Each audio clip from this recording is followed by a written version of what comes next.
Hello दोस्तों, veterans, नमस्कार। आज मैं आपको एक चार्ट डाल रहा हूं जिसमें एयरफोर्स के जो ट्रेड्स हैं और उनको किस किस को ये 6200 रुपये का एक्स पे एंटाइटल्ड है उसके बारे में है। लेकिन उससे पहले मैं आपको कुछ मेरे जो व्यूअर्स के कमेंट्स हैं उसके बारे में बताऊंगा और कुछ जो आने वाले जो एजिटेशन है जंतर मंतर पर मेरे साथ उसके बारे में भी थोड़ा सा प्रकाश डालूंगा।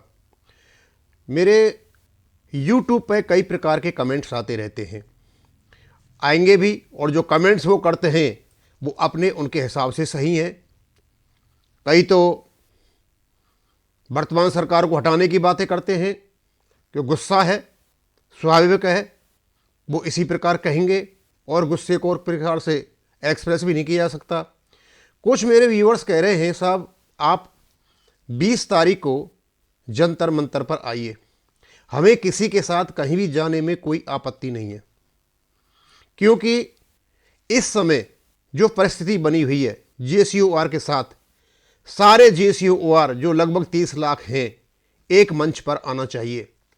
अभी भी एक एजिटेशन 12 फरवरी को हो रहा है, 20 फरवरी को, और एक शायद 12 मार्च को हो रहा है। क्योंकि जब तक ये 16 से संगठन एक मंच पर आकर कोई स्ट्रेटेजी नहीं बनाओगे तब तक आपको कोई सफलता नहीं मिलेगी।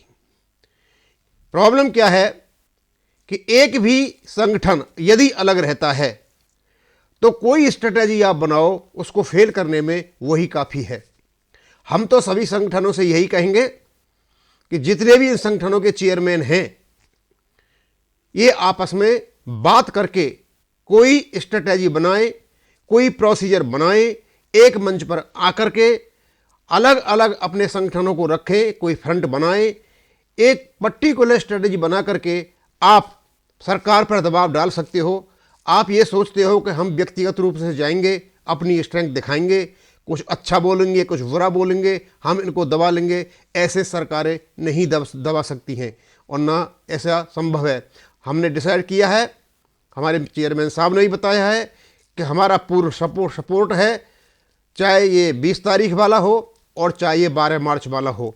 लेकिन फिर भी हम यही कहना चाहेंगे कि आप जब अपनी डिमांड को मनवाने के लिए आगे बढ़ रहे हो तो आपको कोई न कोई बहुत ही जुडिशियस स्ट्रेटजी बनानी पड़ेगी और उस जुडिशियस स्ट्रेटजी पर आपको चलना पड़ेगा।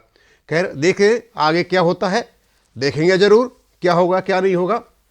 अब मैं आपको बताना चाहता हूं कि पहले मैंने आर्मी के जो ट्रेड्स हैं 6200 के वे डाल दिए थे, क्योंकि ये चीज़ें मिल नहीं रही थी। ये बड़ी मुश्किल से हमने अपने पेंशनर से संपर्क कर करके, जिन लोगों के पास ये हैं उनसे लेकर के हमने ये डाला है। और आज मुझे नेवी के किसी जो पूर्व सैनिक हैं उन्होंने अपना भी दे दिया है, उसको भी मैं डाल दूंगा, उसकी मैंने लिस्ट बना ली है।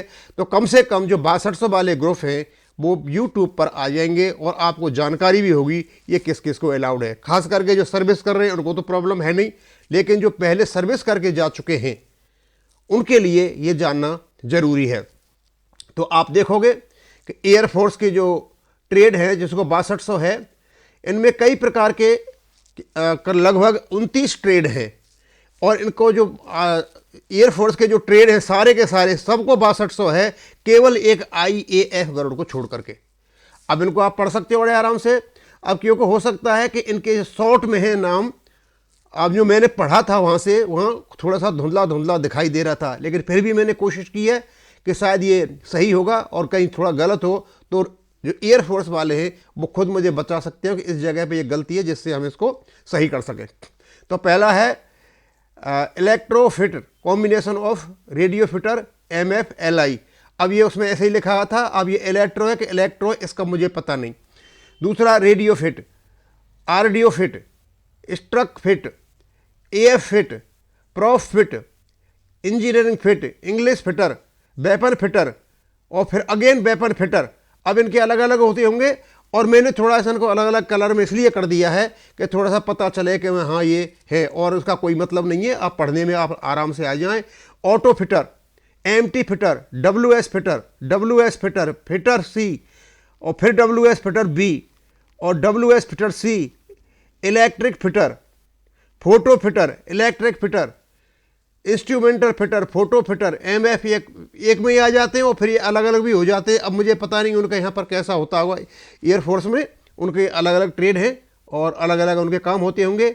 MFE, PMFE, mech system fitter, PMFM, 7MF, PMFM, PFM, flight engineer, flight gunner, ये कोई रीमस्टर्ड कोर्सेज हैं, ट्रेड से हैं कोई, फ्लाइट सिग्नलर्स, एजुकेशन इंस्ट्रक्टर और IAF ग्राउंड। और आर्मी में भी एजुकेशन इंस्ट्रक्टर जो है पहले जो X ग्रुप में हुआ करते वो भी इसमें X ग्रुप में है। तो मैं आपके बताना चाहता था कि एक बार हमारे पास ये लिस्ट आ जाए तो कम से कम आप सभी को ये पता चले कि इसमें कौन कौन से जो ट्रेड्स हैं वो 6200 के ग्रुप में आते हैं। अब कभी भी हमें ज़रूरत पड़ेगी तो हमारे पास तीनों के, आर्मी के 6200 वाले, एयरफोर्स के 6200 वाले और नेवी के 6200 वाले आज मेरे पास एक हमारे जो पूर्व सैनिक के नेवी के उन्होंने डाल दिया है, मैंने उसको नोट कर लिया है, मैंने कमेंट्स में पूर्ण रूप में जानकारी दे दी है उनको, वो भी मेरे पास है। अब कभी भी हमें इसकी ज़रूरत पड़ेगी तो स्वाभाविक सी बात है कि इसे हम उनके पास आराम से ले जा सकेंगे। और मैं एक बात बता दूं आपको, आपका जो OROP में एनोमलीज पैदा हुई हैं वो व्यक्तिगत एक आदमी की नहीं है, ये सभी की हैं, सिपाही की भी हैं, नायक की भी हैं, हवलदार की भी हैं, नायब सूबेदार की भी हैं, ऑनरेरी नायब सूबेदार की भी हैं, और जो ऑनरेरी रैंक है उनकी सबकी हैं, सूबेदार की हैं, सूबेदार मेजर की भी हैं, ऑनरेरी लेफ्टिनेंट की हैं। लेकिन मेरे जो कमेंट आते हैं जनरली वही आ रहे हैं कि मेरा इतना था इतना हो गया, मेरा इतना था इतना हो गया।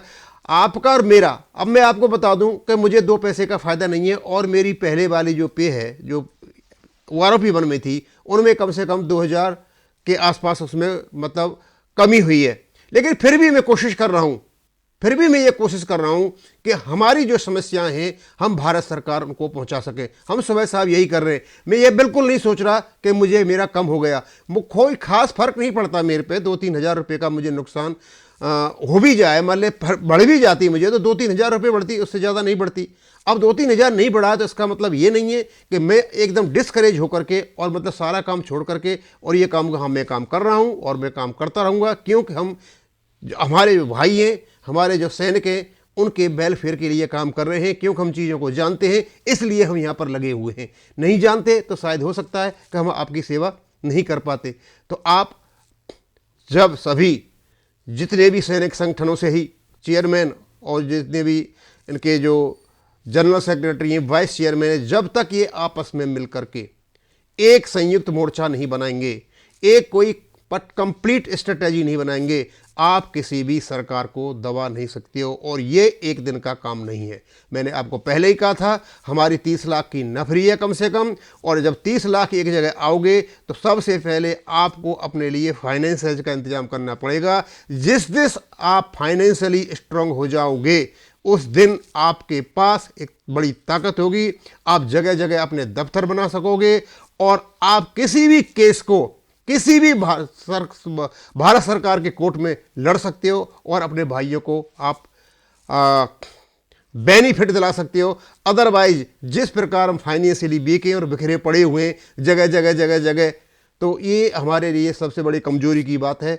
और शायद ये कमजोरी काफ़ी डिफ़िकल्ट है कि इसको हम निकाल पाएँ। देखते हैं आगे क्या होता है, कोशिश तो करेंगे और कोशिश से सफल हो जाती है तो बहुत अच्छा है, नहीं भी होती है तो जैसे है वैसे पढ़े हैं, उससे ज़्यादा तो कुछ होगा नहीं। अब मैं इसको यहीं ख़त्म करूँगा। थैंक यू, धन्यवाद।